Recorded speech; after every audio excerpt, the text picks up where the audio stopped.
కన్న తల్లి కసాయిగా మారితే ఎలా ఉంటుందో దీనికి నిదర్శనం నిన్న రాత్రి జరిగింది. ఎక్కడైనా కన్న తల్లి తన కూతురుని తన బాయ్ ఫ్రెండ్స్ వాళ్ళ గ్యాంగ్తో రేప్ చేయించింది అంటే నమ్ముతారా? అసలు ఇలాంటి తల్లి ఎవరికైనా ఉంటుందా? ఆడవాళ్ళు అంటే మనకి ఆది శక్తులు అని చెప్తారు.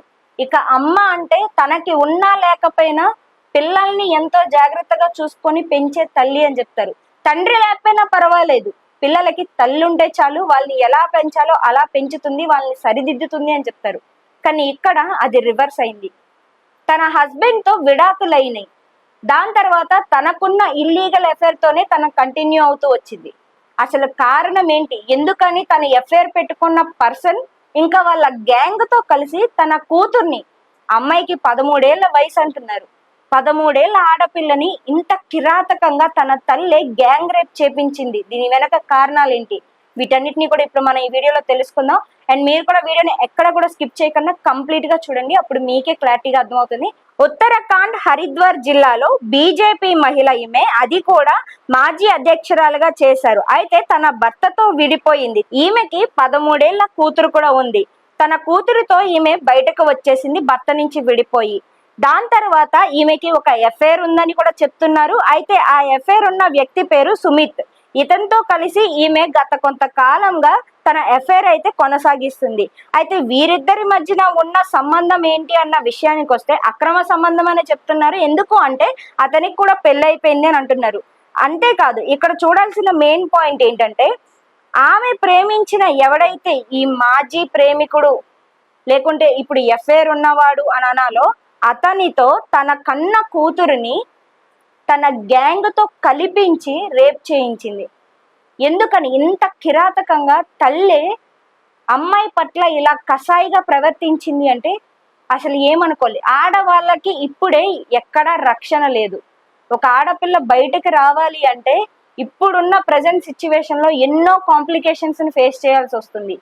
ఇది చివర మొదలు పెడితే ప్రతి ఒక్కడు ఇప్పుడు ఇంట్లో కూడా అమ్మాయికి స్వేచ్ఛ లేదు, రక్షణ లేదు. అంటే ఒకప్పుడు బయట లేదు, నిజానికి బయట అమ్మాయిని ఒక్కల్ని పంపించాలంటే భయపడే పరిస్థితికి వచ్చారు తల్లిదండ్రులు. కానీ తల్లే కసాయిదాన్లా మారి ప్రేమించిన ప్రేయసుడితో కలిసి కూతుర్ని రేప్ చేయించింది, అది కూడా వాళ్ళ గ్యాంగ్ తో కలిసి. ఆ తర్వాత తన తండ్రికి ఈ విషయం తెలిసింది. ఆ అమ్మాయి తండ్రి ఎవరైతే ఉన్నారో ఆ అమ్మాయి తండ్రికి ఈమె చేసిన ఘనకార్యం మొత్తం కూడా తెలిసింది. ఇక ఆ తర్వాత అతను ఈమె మీద కేసు కూడా పెట్టాడు. కేసు పెట్టిన తర్వాత ప్రస్తుతానికైతే 5గురిని అరెస్ట్ చేశారు, 5గురిని అదుపులోకి తీసుకున్నారు, ఇంకొకరు పరారీలో ఉన్నారు. ఆ 6వ వ్యక్తిని ఇప్పటికీ గాలిస్తున్నారు. మరి ఇప్పుడు మీరు చెప్పండి, ఇలా తల్లి ఆ కూతురు పట్ల ఇలా ప్రవర్తించడానికి, ఇలా చేసినందుకు ఆ తల్లికి ఏం చేయాలి? ఇప్పుడు వీడియో చూస్తున్న ప్రతి ఒక్క తల్లిదండ్రులనే కాదు, నేను ప్రతి ఒక్క మనిషిని కూడా అడుగుతున్నా. ఈ వీడియో చూస్తున్న ప్రతి ఒక్కరు కూడా దీనికి కామెంట్ సెక్షన్ లో ఖచ్చితంగా కామెంట్ చేయండి. ఇలా చేసినందుకు ఆవిడ తల్లి లేకుంటే ఆమె ఒక మహిళ అని అనేసి వదిలేయమంటారా, లేకుంటే శిక్షించాలా ఆమెను కూడా?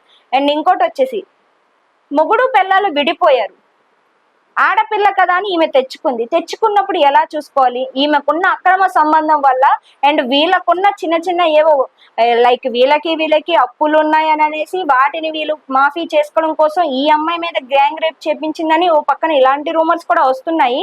అండ్ దాంతో పాటుగా వీళ్ళకి ఏవైతే కొన్ని బొక్కలు ఉన్నాయో వాటి నుంచి బయటపడడం కోసం ఈ అమ్మాయిని వలగా ఈమె పంపించింది. ఈమె లైఫ్ లో సెటిల్ అవ్వాలంటే తన కూతుర్ని వాళ్ళ దగ్గరికి పంపిస్తే ఈమె లైఫ్ సెటిల్ అయిపోతుంది అని అనేసి ఈ రకంగా కూతుర్ని పంపించింది అని. ఇప్పుడు తన భర్తే తిన మీద కేసు పెట్టాడు. సో ఈ కేసులో చివరికి ఏం జరుగుతుందో చూడాలి. కానీ నా వరకు అయితే నేనేం ఫీల్ అవుతున్నానంటే, ఆడపిల్లలకి తండ్రి దగ్గర స్వేచ్ఛ లేదు, తల్లి దగ్గర రక్షణ లేదు, ఎవరి దగ్గర రక్షణ లేదు ప్రస్తుతానికి. కాబట్టి వీలైనంత వరకు ప్రతి ఒక్క అమ్మాయి జాగ్రత్తగా ఉండండి. ఎవరిని నమ్మద్దు, అన్నని నమ్మద్దు, అక్కని నమ్మద్దు, అమ్మని నమ్మద్దు, నాన్నని కూడా నమ్మద్దు. ఎందుకు అంటే కన్న తండ్రులు కూడా కూతుర్ల మీద ఎలా కిరాతకంగా పాల్పడుతున్నారో మనం ప్రతిదీ కూడా చూస్తున్నాం.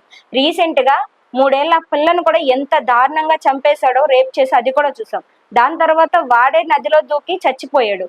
ఎందుకంటే ప్రకృతి ఒడిలో నా అమ్మాయిని ఎలా అయితే కిరాతకంగా చంపాడో అదే రకంగా వాడు కూడా అదే ప్రకృతిలో కలుపుకొని కొట్టుకుపోయాడు. అండ్ ఇలాంటి ఇన్సిడెంట్స్ మనం వీధికి ఒకటి, గల్లీకి ఒకటి చూస్తున్నాం. అమ్మాయిలు జాగ్రత్తగా ఉండండి. సో ఇది ఈ రోజుకి వీడియో. అండ్ మీకేమనిపించింది? అండ్ ఇప్పుడు ఆ తల్లి చేసిన ఆ పనికి ఆమెని ఏం చేయాలి, కూతురు పరిస్థితి ఎలా ఉంది, ఇవన్నీ కూడా ఇంకా తెలియాల్సి ఉంది. అండ్ ఈ కేసుకు సంబంధించి ఇంకా బయటకు రావాల్సిన విషయాలు కూడా చాలా వరకు ఉన్నాయి. అండ్ అవన్నీ బయటకు వచ్చిన తర్వాత నేను కూడా మీతో వాటన్నిటిని షేర్ చేసుకుంటాను. అండ్ అంతవరకు నా ఛానల్ని సబ్స్క్రైబ్ చేసుకొని ఎప్పటికప్పుడు మానిటర్ చేసుకుంటూ ఉండండి. అండ్ మరోసారి మరో కొత్త వీడియోతో మీ ముందుకు వస్తా. అంతవరకు సెలవు.